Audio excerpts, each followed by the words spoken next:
Imagine a world where the rain isn't water, but glass shards falling from the sky. This terrifying exoplanet, 64 light-years away, is called HD 189733b. Its atmosphere has winds blowing at over 8,700 kilometers per hour, faster than a bullet. And in those winds, molten glass rains down, sideways. If you ever stood there, the glass rain would shred you instantly. No life could ever survive in this nightmare world.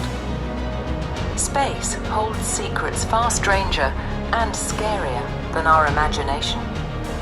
Please subscribe to Cosmos Wonders for more amazing content like this.